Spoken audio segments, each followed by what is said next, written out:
पवित्र महाराष्ट्र में लोगों से क्या फील करेंगे आप? देखिए, सारी दुनिया इस वबा का मुकाबला करने से बेबस है, किसी के पास कोई दवा नहीं है। आज तक सारी दुनिया जो बात कह रही है वो एक ही है कि इज्तिमाइयत नुकसानदेह है और फासला बनाए रखना ज़रूरी है ताकि इस मर्ज से बचा जा सके। इसलिए हमारे बुजुर्गों ने, उलमा ने, सब ने मिल कर के सारी दुनिया के अंदर ये फैसला किया कि इज्तिमाइयत मजहबी मकाम पर होती है, मस्जिद के अंदर भी होती है। इस बुनियाद के ऊपर जमातें मस्जिद के अंदर न की जाएं बल्कि अपने घरों के अंदर पढ़ें। चुनाचे उसके ऊपर हिंदुस्तान में भी अमल हो रहा है।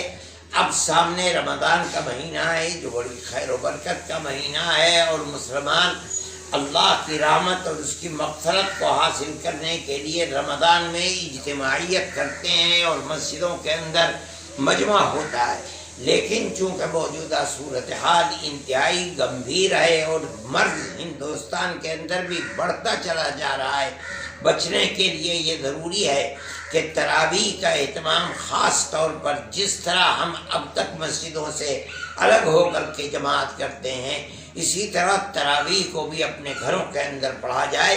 मस्जिद के अंदर सिर्फ इमाम और मुअज्जिन और ज़्यादा से ज़्यादा 2-3 आदमी अगर पढ़ लेते हैं कोई हरज की बात नहीं है।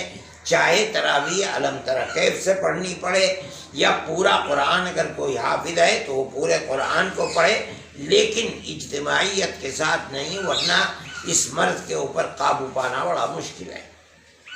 वीडियो के नीचे सब्सक्राइब के बटन पर क्लिक करें, बेल के आइकॉन पर क्लिक कीजिए ताकि हर नई वीडियो की नोटिफिकेशन आपको मिल जाए।